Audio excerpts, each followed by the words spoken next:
I'm going to read a sports story that you have in the book, and you'll know why I'm reading it. Let me just read this. This is an account of a baseball game.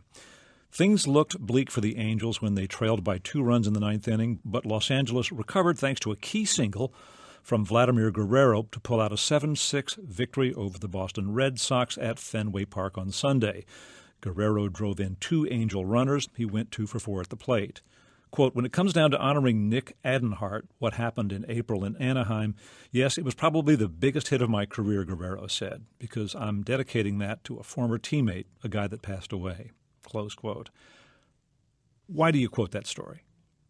Well, I quote that because it was essentially written by software. You might say that it was written by a robot, by a system from a company called Narrative Science. And this is actually a very early version of what they did. It was actually done by a system that was essentially a precursor to what they have now. So that's actually a very primitive example. What they have now is much more sophisticated.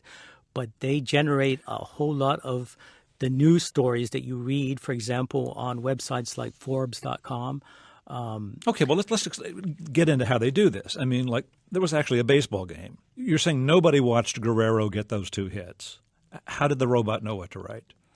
Essentially, it looks at the raw data that's provided from some source, in this case from the baseball game, and it translates that into a real narrative.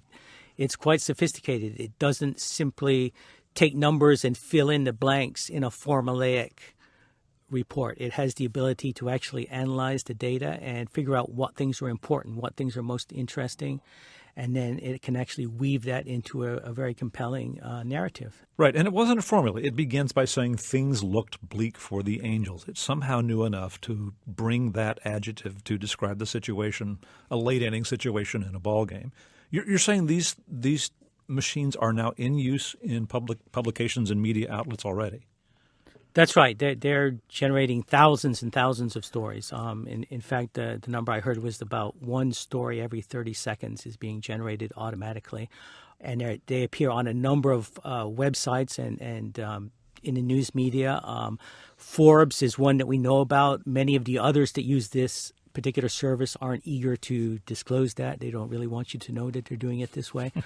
But it is becoming increasingly prevalent. And right now, it tends to be focused on those areas that you might consider to be a bit more formulaic. For example, sports reporting and also financial reporting, things like earnings reports for companies and so forth. But it's getting better and better, and it's expanding into many other areas. And the companies that are doing this are also going beyond journalism and also focusing on internal corporate reports. So this is something that will also impact a lot of knowledge workers in corporations, the people that sit at a desk and, for example, produce written reports for presentation to management and so forth. A lot of that is also being done on an automated basis.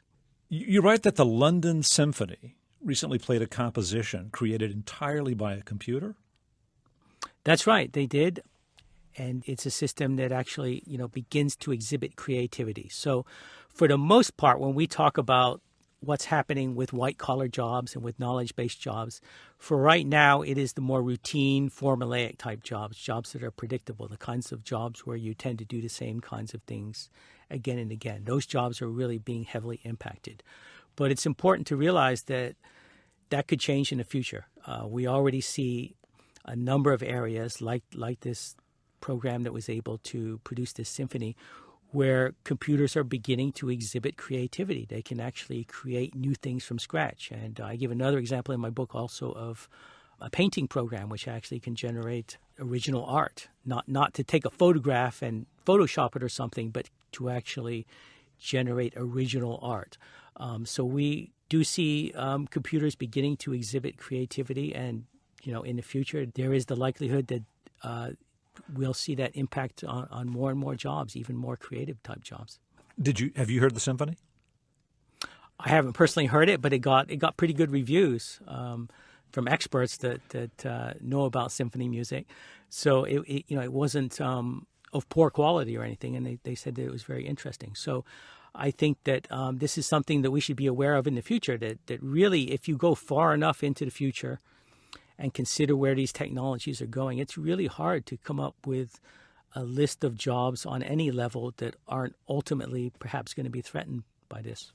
You know, you described that some kinds of white-collar jobs, like, for example, in the legal profession, where in a complicated civil suit you might have to go through big piles of documents and figure out which ones are relevant by scanning for certain keywords, that, you know, computers are already doing that, and so law firms are using fewer people.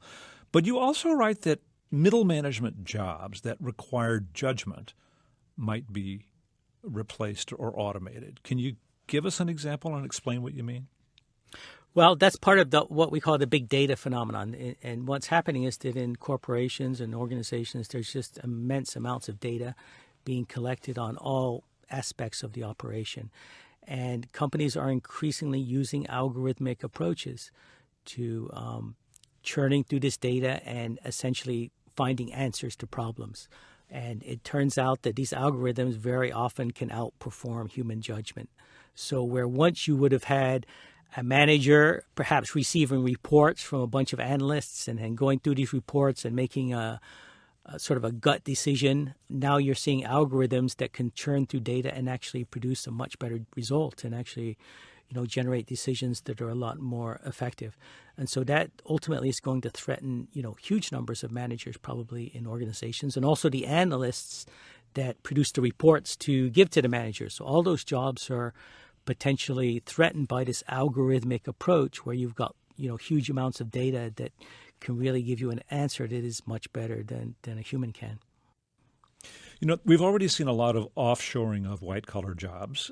You know, the computer help desk located in India, where, you know, people, they don't need to be in the United States to understand, you know, the software or the product that they're helping people with. As this kind of technology advances, does it make that more or less likely? Well, you know, it has kind of a mixed impact.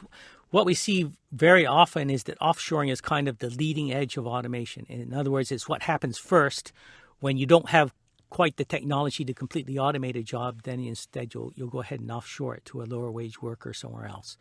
But as technology gets better and better, what we're seeing increasingly is a lot of those more routine jobs that were once done by offshore workers are now being fully automated. And for example, we've seen this with the employees that offer customer service over the phone being replaced by digital voice recognition systems and so forth. And that's something that will continue. So one implication of this is that a lot of the jobs now held by workers in lower wage countries are eventually going to be threatened by automation, especially as you see systems like IBM Watson, for example, that has this tremendous natural language capability. As systems like that increasingly invade areas like customer service, a lot of those jobs are going to disappear.